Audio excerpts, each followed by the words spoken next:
Hello guys, welcome to JK smart creations. ఈరోజు మన recipe వచ్చేసి అదే అండి, ఈ సీజన్లో మాత్రమే దొరికే మన వెలగకాయ పచ్చడి అనమాట.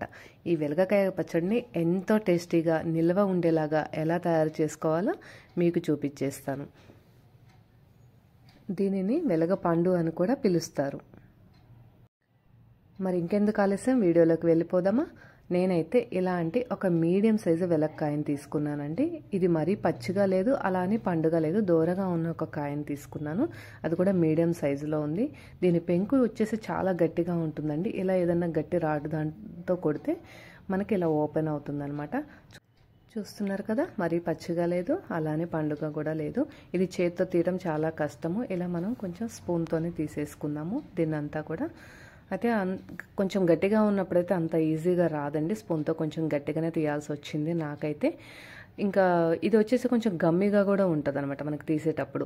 చాలా పులుపుగా కూడా ఉంటుందండి వెలక్కాయ, వగరు కూడా ఉంటుంది. సో మనకి ఎక్కువ రోజులు నిల్వ ఉంటుంది, మనకి వేరే చింతపండు వేయాల్సిన అవసరం కూడా లేదు.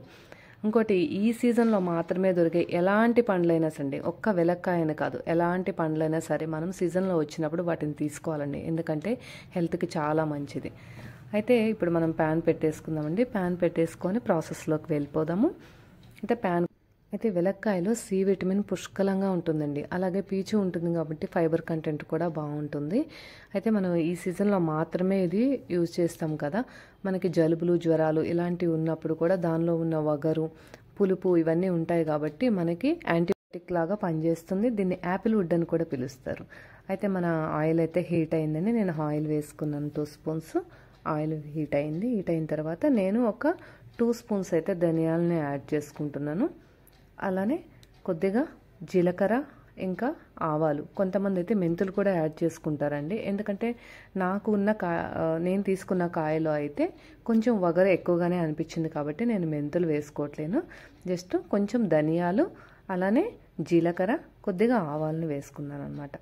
ఇవి కొంచెం ఫ్రై అయిన తర్వాత మనం ఒక 4-5 పచ్చిమిర్చిని 2 తుంపలుగా చేసుకొని ఇందులో వేసుకున్నాను. ఇది కొంచెం చిటపట అంటుంది కాబట్టి నేను మూత పెట్టేసుకున్నాను. చాలా కోపంగా ఉన్నట్టుంది.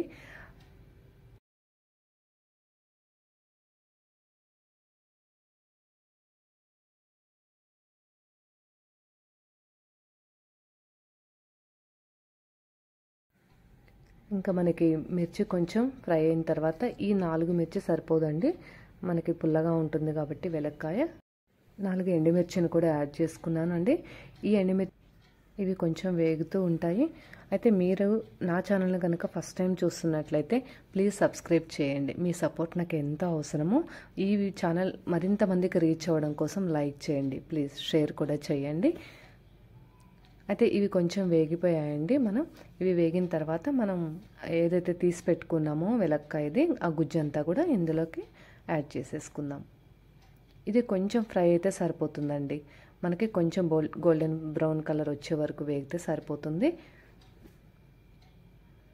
చూస్తున్నారు కదా, నాకైతే కొంచెం కలర్ చేంజ్ అయింది.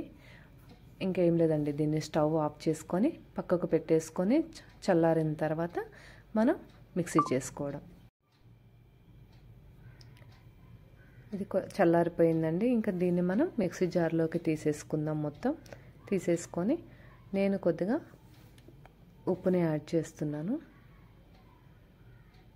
నేనైతే కల్లుప్పే యాడ్ చేస్తానండి ఎక్కువ చట్నీస్లోకి, చారులు, ఇట్లా రసం కర్రీస్ ఉన్నట్లయితే నేను కంపల్సరీ దొడ్డు ఉప్పునే వాడతాను అనమాట.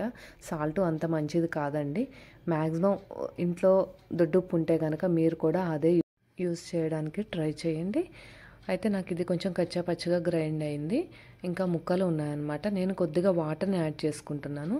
వాటర్ని యాడ్ చేసుకొని మళ్ళీ ఒక్కసారి గ్రైండ్ చేస్తే ఇలా మెత్తగా అయిందనమాట. అయితే కొంతమంది చాలా మెత్తగా గ్రైండ్ చేసుకుంటారు, నాకైతే కొంచెం కచ్చాపచ్చగా ఉంటేనే నాకు ఇష్టము. అండ్ డ్రైడ్గా ఉండడం వల్ల కొద్దిగా ఎక్కువ రోజులు నిల్వ ఉంటుంది. మనం ఎక్కువ వాటర్ పోసేసి మరీ మెత్తగా గ్రైండ్ చేస్తే కూడా అది ఎక్కువ రోజులు నిల్వ ఉండదన్నమాట. నాకైతే ఒక 1 వీక్ వరకు అయితే స్టోర్ ఉంటుందండి. అయితే దీన్ని ఇప్పుడు మనం పోపు పెట్టేసుకుందాం. నేను ఫస్ట్ ప్యాన్ పెట్టేసుకొని ఆయిల్ వేసాను, అలానే కొద్దిగా శనగపప్పు కూడా వేసుకున్నాను అనమాట. ఈ సీజన్లో ఈ పండులాగానే మనకి మేడి పండు కూడా వస్తుందండి. వినాయకునికి ఎంతో ఇష్టం అని చెప్పేసి వెలగ పండుతో పాటుగా మేడి పండు కూడా పెడుతుంటారు. అయితే మేడి పండు చట్నీ కూడా చాలా బాగుంటుంది. నేను మళ్ళీ నెక్స్ట్ ఎపిసోడ్లో మీకు మేడి పండుతో రెసిపీ ఎలా చేయాలో కూడా చూపిస్తాను. అయితే శనగపప్పు వేగిన తర్వాత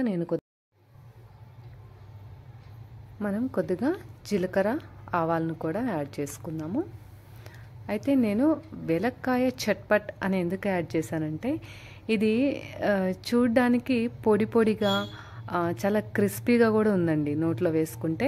అండ్ మన కాయ వచ్చేసి మనకి పగలగొట్టినప్పుడు పట్ పట్ అని పగులుతుంది.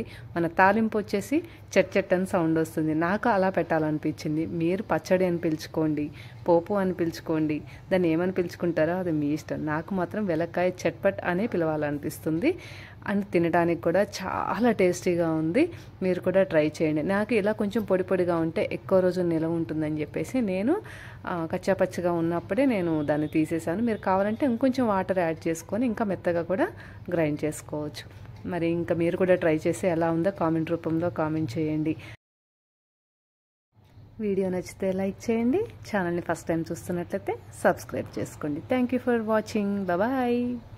వీడియో ఎండింగ్ వెలక్కాయ పచ్చడి అవుట్పుట్ ఎలా వచ్చిందో వీడియో ఎండింగ్ వరకు చూసేసేయండి.